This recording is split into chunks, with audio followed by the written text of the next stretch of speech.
Welcome to this presentation on prescription event monitoring, a powerful method used to study how medicines behave in real-world patients after they are approved. Introduction to prescription event monitoring. Prescription event monitoring is a non-interventional, observational method used after a medicine has been released into the market. Unlike clinical trials, this method does not involve controlling patient behavior or altering the treatment plan. Instead, PEM simply observes how a new medicine performs when used by everyday patients in routine medical practice.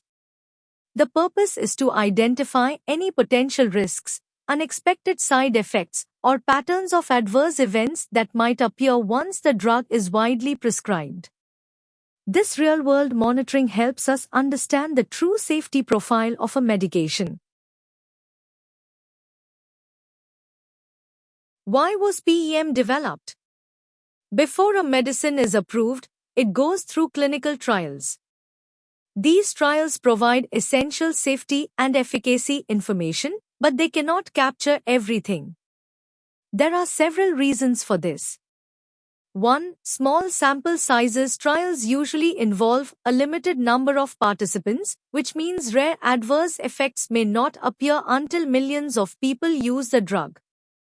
2. Short exposure time. Clinical trials often run for weeks or months, so long-term adverse effects may remain completely unknown. 3. Changes in formulations or dosage during drug development. The strength, frequency, or delivery form might change.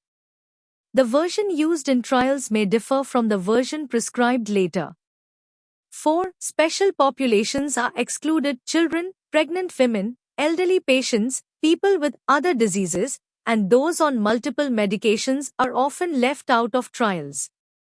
Because of these limitations, a medicine might appear safe in trials but show rare or delayed adverse reactions only after being used in the real world.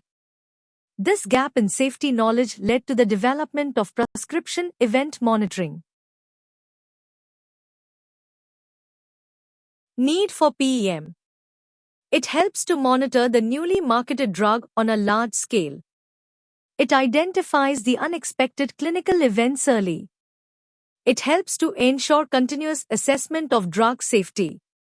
It improves regulatory decisions and warnings.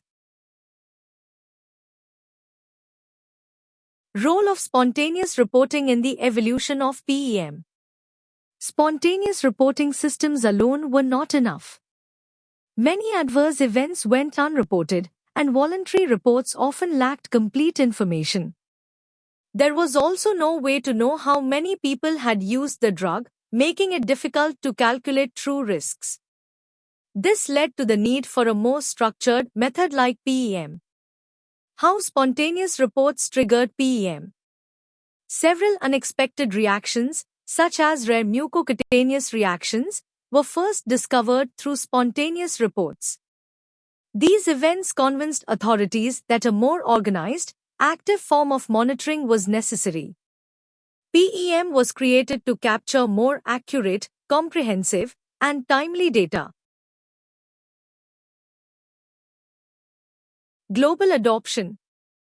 The United Kingdom was one of the first to implement PEM through the Drug Safety Research Unit. New Zealand developed a similar approach through its Intensive Medicines Monitoring Program. Both systems helped strengthen public safety and academic research in pharmacovigilance. PEM process in the United Kingdom. Step 1. The Drug Safety Research Unit selects medicines for PEM based on novelty, limited pre-marketing data, or early safety concerns. Step 2. Details of the selected drug are sent to the Prescription Pricing Authority so every issued prescription can be tracked nationwide.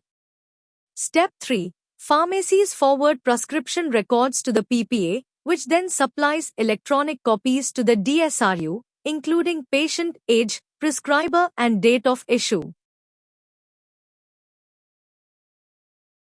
Step 4. The DSRU builds chronological timelines for each patient who received the drug, enabling follow-up and temporal analysis of any subsequent events. Step 5. Prescribers receive a green form asking them to list all medical events experienced by the patient after the first prescription. Events are recorded whether or not they are believed to be drug-related. Introduction to PEM process. Step 1. Selection of new drug. First, the Drug Safety Research Unit selects a new medicine for monitoring and officially informs the Prescription Pricing Authority. This allows future prescriptions for that drug to be captured. Step 2. Prescription issued. In the next step, a patient receives a prescription for the medicine during normal treatment. No special enrollment or intervention is required. Step 3. Pharmacist dispenses medicine. The pharmacist dispenses the medicine as usual, and the prescription details are forwarded to the PPA for reimbursement and for safety tracking. Step 4. PPA sends data to DSRU. The PPA transfers the prescription information to the DSRU under strict confidentiality. This gives the DSRU a complete list of patients who received the new drug. Step 5. Green form sent to GP. The DSRU then sends a green form questionnaire to the patient's GP, asking for information on any medical events that occurred after the medicine was prescribed. Step 6. GP returns the form. The GP fills out the questionnaire and sends it back to the DSRU, where it is scanned, checked, and entered for analysis. Step 7. Data entry into DSRU database. Next, the information from each green form is entered into the DSRU's secure database to build a complete safety profile for the medicine. Step 8. Follow-up. The DSRU reviews all recorded events and may request follow-up details if something appears unusual, serious, or unclear. Special events, extra questionnaires. For special situations like deaths, pregnancies, or serious medical events, the DSRU sends additional questionnaires to gather more detailed information. Advantages of PEM. Prescription event monitoring offers several important advantages. It allows national-level tracking of medicine safety, helps calculate incidence density, and supports signal detection, delayed reaction identification, and analysis of special cases like pregnancy outcomes. Advantage 1. Incidence density. One key benefit of PEM is the ability to calculate incidence density, which reflects how often clinical events occur over a specific time period in real-world patients. Advantage 2. National coverage. PEM is carried out on a nationwide scale, which allows monitoring across diverse populations and real-life prescribing environments. Advantage 3. Reasons for withdrawal. Another advantage is the ability to compare reasons for drug withdrawal with incidence density, helping identify patterns that may signal a safety concern. Advantage 4. Pregnancy outcomes. PEM also records outcomes for pregnancies exposed to a monitored drug, offering valuable data to understand medicine safety during pregnancy. Advantage 5. Signal generation. PEM plays a major role in generating early safety signals, allowing investigators to explore unexpected trends before they become major issues. Advantage 6. Detects delayed reactions.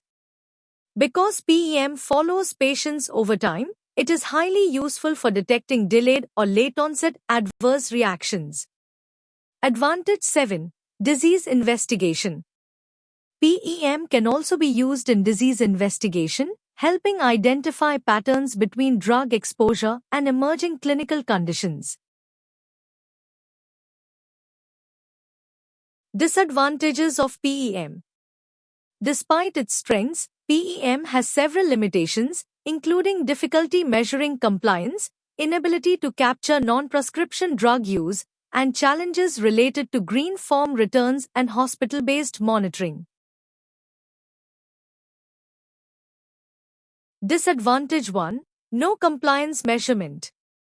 PEM cannot measure patient compliance, meaning it cannot verify whether a patient took the medication as prescribed. Disadvantage 2. No data on OTC medicines. Another limitation is the inability to identify or measure non-prescription medicines a patient may be using, which can influence safety outcomes. Disadvantage 3. Green forms not returned. When green forms are not returned, it creates gaps in the dataset and weakens the reliability of the safety analysis. Disadvantage 4. No hospital data. PEM does not include hospital-based monitoring, so events that occur only in hospitals may not be captured. Disadvantage 5. Data collection difficulty. Data collection in PEM can be operationally difficult, given the large amount of information that must be processed and entered into the system. Thank you for watching this presentation on prescription event monitoring. If you found this helpful, don't forget to like, share, and subscribe for more pharmacology and drug safety content. Your support helps us continue creating valuable educational material.